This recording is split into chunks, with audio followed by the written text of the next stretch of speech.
Ay, magandang umaga.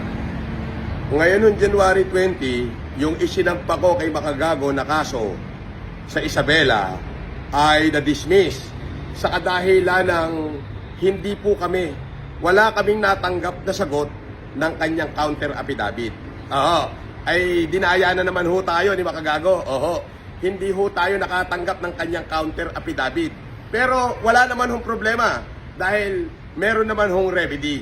Okay? Ang gagawin ho ng ating abogado, magpapile ho ng petition for review. Sapagkat wala ho, hindi kami pinarnish ng kanyang counter affidavit, hindi kami pinarnisan.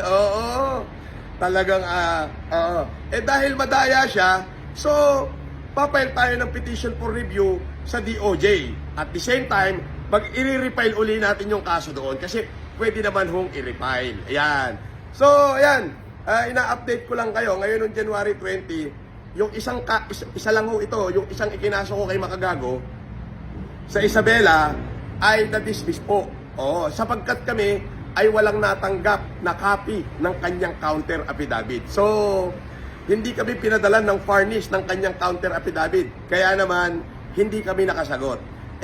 Ito talaga yung mga madaya ito eh. Pero, ganun pa man, magpapile tayo ng petition for review sa DOJ sa region. At ayun po ang gagawin ng abogado natin ngayon.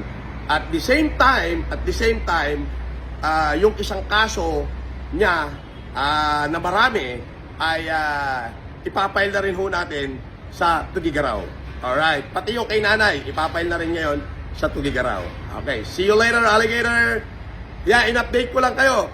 Sigurado ko magyayabang na naman yan.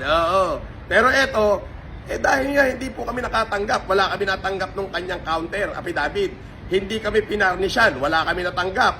So hindi kami nakasagot. Ganyan, kadaya yan. Pero anyway, meron naman hong tinatawag na petition for review. At this time, sisiguraduhin natin na mahihirapan yan.